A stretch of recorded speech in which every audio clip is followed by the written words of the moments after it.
Պարոն Սարգսյան, տեսեք, այն ինչ տեղի ունեցավ ապրիլյան քարորյա պատերազմում հայտնի է բոլորիս, դրանից հետո արդեն 44-օրյա պատերազմը, հետագա զարգացումները եւ վերջում, որ արդեն իշխանության կողմից հնչեցին հայտարարություններ, որ արցախցիները չեն կռվել, որ Ղարաբաղյան շարժումը շարունակել պետք չի։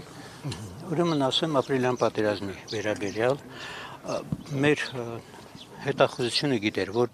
պատերազմ պիտի սկսվի, բայց չեն նախապատրաստվել ոնց պետք է։ Դրանում ես 100% համոզված եմ։ Այնուհետև երբ պատերազմը սկսել է հենց առաջի օրը, ես գնացել եմ, որ հերթագրվեմ, ինձ ասել եմ, քանի որ ազատամարտի միության անդամ չես, չեն հերթագրել, բայց եղբորս հերթագրել են, ինքը գնացել է պատերազմի, ես մնացել եմ որպես թիկունքում։ Հիմա այդ պատերազմի ընթացքում պարզ է ինչ է եղել, իրենք ինչ տեխնիկաներ են օգտագործել, առաջի անգամ բայրակտարներն են փորձարկել եւ մնացած եւ ինձ համար խիստ զարմանալին այն է Սերժ Սարգսյանի հայտարարությունը, որ ինքը չի իմացել, որ իր շտաբի պետը գնացել է Մոսկվա եւ պայմանագիր համաձայնել զինադադարի պայմանագիր։ Հետագայում երբ Սերժ Սարգսյանին հարցրել են ինչու են բարձունքները մենք չենք հետ գրավել, որովհետեւ այդ հնարավորությունը մենք ունենք, ինքը հայտարարել է, որ չի ուզում ավելորդ զոհեր տա։ Իսկ ես որպես զինվորական, հետագայում ես եղել եմ Արցախի շտաբի պետն եմ եղել, Աշխարհազորի, Ստեփանակերտի Աշխարհազորի շտաբի պետն եմ եղել։ Ես գիտեմ ինչ է նշանակում զինվոր, զինվորը հրաման է կատարում, ոչ թե հետ է նահանջում կամ ինչ կամ ինքը եթե կռվում ես, դու պետք է պատրաստն ես նայել հայրենիքի համար զոհվելու։ Այդ ամբողջ խնդիրը, ոչ թե այն բարձունքները մենք հանձնել ենք եւ հետագայում դա հաջորդ պատերազմի ժամանակ հիմք հանդիսացել հենց անմիջապես մեր տարածքները գրավել, մանավանդ Մարտակերտի այդ վերին շրջանը հենց իրանց պատճառով է, որ ժամանակին մեր այդ կարևորագույն դիրքերը հանձնեն, ինչպես հիմա, որ այսպես կոչված այդ ադրբեջանցիներ այն բարձունքները մերոնք վերցրել են, մեր ոչ չասեմ այսպես կոչված շտաբի պետը հայտարարում է, որ Սովածանան Ծարավանան իջնելու են, ինքը խելքի իրանա գնացել, որովհետև անասունում մենակ այդպես կմտածի, եթե կեր չկա իջնում է։ Դրա համար ինձ համար խիստ զարմանալի է, որ նման մարդիկ եւ նման հայտարարություն են անում։ Իսկ այսօր մենք հավաքվել ենք արցախցիներով եւ իհարկե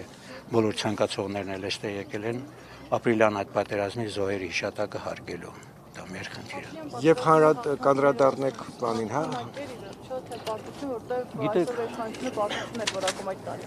Գիտեք,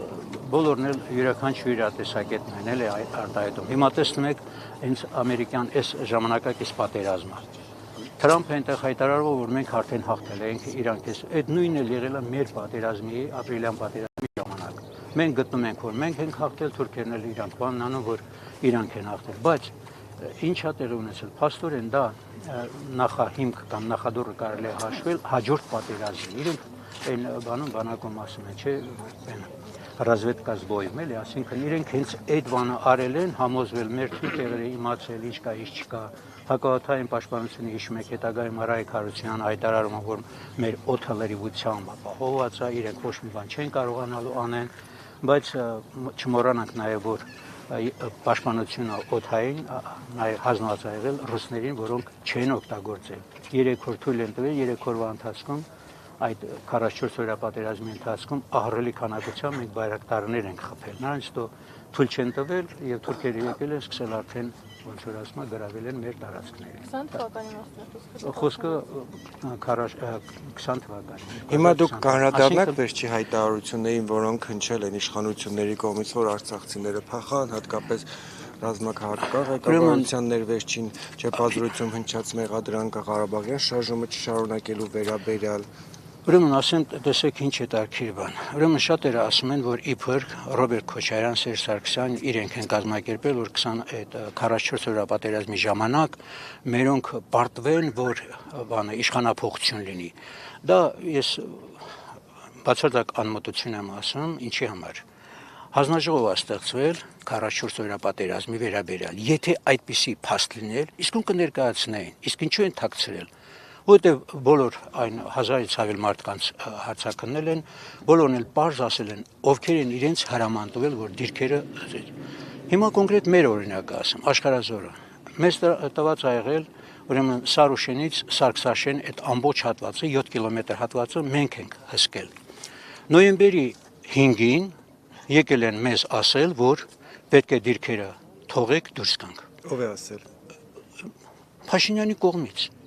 Եվ Մասխուդյանի հիշում եք, ինչու իրեն բանը, որտեղ նույն Մասխուդյանը այնտեղից զանգել է Երևան, ասել, որ այսպեսի հայտարարություն կա, մենք դուրս չենք գալու, որտեղ եթե մենք դուրս եկանք, թուրքերը գալու են այստեղով բարձրանան, վերև Հարավ գյուղն, Հարավ գյուղից Ստեփանակերտը կարելի է քարով էլ խփել։ Եվ մենք էլ չենք դուրս եկել։ Հետագայում ես որ արդեն ես մնացել էի զենքերը բերելու, այն մեր այդ հայտարարությունը մեր հրամանատարն էլ դեմ եղել եւ մեր հետախուզության պետը, որ ինձ հետ էր միասին էինք այստեղ, Վազգեն Հայրումյան, եւ ես զանգել եմ որ Արայիկ Հարությունյանից իմանամ այդպիսի բան կա, զանգել եմ գեներալ Վարդան Բալայանին։ Ինքը ասլա ես կպարզեմ, ինչեւ հիմա պարզում են։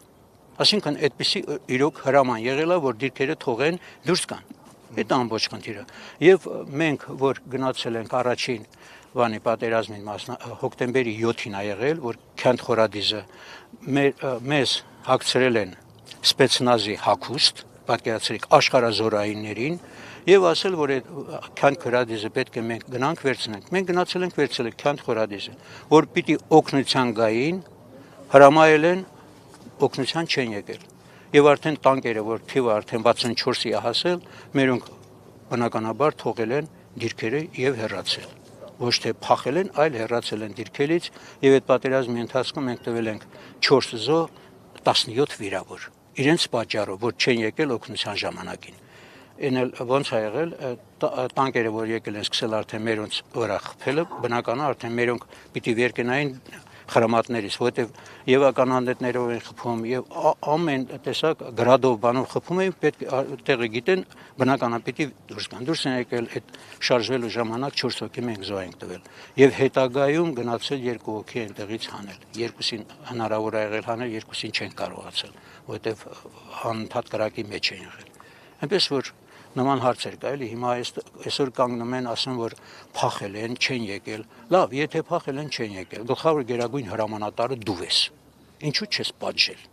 Եթե իրոք թողել են դիրքերը փախել։ Այնքան էլեմենտար բաներ կա, եւ հիշում եք այն Իսկանդարի մոմենտը, որ ասում է 10% է պայթել։ Այ խելոք, գոնե մոտ մին մասնագետ չունես, քեզ բացատրեմ, որ պատկերացնում ես հրացանը խփես 10%-ով պայթի, այդպեսի բան չէ, փամփուշտը 10%-ով պայթի։ Եվ ավելի կարևոր հարց, ինչու այն ժամանակ չեն խփել Բաքվի այդ նավթամողին, եթե խփեին Իսկանդերը, պատերազմը կավարտել։ Իսկույն կավարտել պատերազմը։ Իսկ չեն խփել, որտեղ պայմանավորված է եղել։ Բոլորն էլ գիտեին։ Ես լինելով աշխարհազորային կարող եմ ներկայացնել, որ աշխարհազորայինները, որ եկել էին Հայաստանից, ես ամսի 28-ին, սեպտեմբերի 28-ին, ես ցուցակագրել եմ 189 հոգու Հայաստանի Հանրապետությունից եկած։ Մարդիկ են եղել, որ կյանքում ավտոմատով կրակած չկային, բայց այդ մարդիկ եկել են, որ կռվեն։ Հիմա նմանատիպ մարդկանց վերցել են տարել խրամատները։ Այդ մարդիկ մնացել են 10 օր, 20 օր, ոչ մի օգնություն, ոչ մի բան, խրամատները թողել են դուրս եկել։ Որտեւ իսկականից ոչ հրամանատար կա, ոչ բան կա եւ ոչ սնունդ կա, այդ մարդիկ ոնց մնային։ Փաշինյան, այդ էլ քո արածը։ Եվ 600 հոգի եկել են ծորը, մենք գնացել ենք ես մեր հրամանատարի հետ աշխարհազորի։ Գնացել ենք ասում ենք տղաներ, խնդրում եք, եկեք աշխարհազորի միացեք։ Մենք ունենք հրամանատարներ, ես ինչ եմ, մեկը կասկածել, իմացել է թե ես բանեմ Հայաստանից գնացած եմ, ասում է ախպեր ջան, Ստեփանակերտցիները բոլորը փախել են, ասում ով է քեզ ասել, ես ինքը Ստեփանակերտցի եմ, արմատներով Ստեփանակերտցի, ես փախել եմ։ Չէ, ասում մնացած ով է դες ասել, որ փախել են։ Դուք ձեզ մի արդարացրեք, խնդրում եմ եկեք։ Եվ 4 հոգի են եկել, գնացել աշխարհազոր։ Եվ իրենք մեղք չունեն, որտեվ ասում եմ, իրանց խաբել են, այդ մարդիկ ասում է, գոնե մի 5 օրով գնանք տուն, լողանանք, ինչ որ հաց ուտենք գոնե, սնվենք գանք, այդ ա եղել ամբողջ խնդիրը։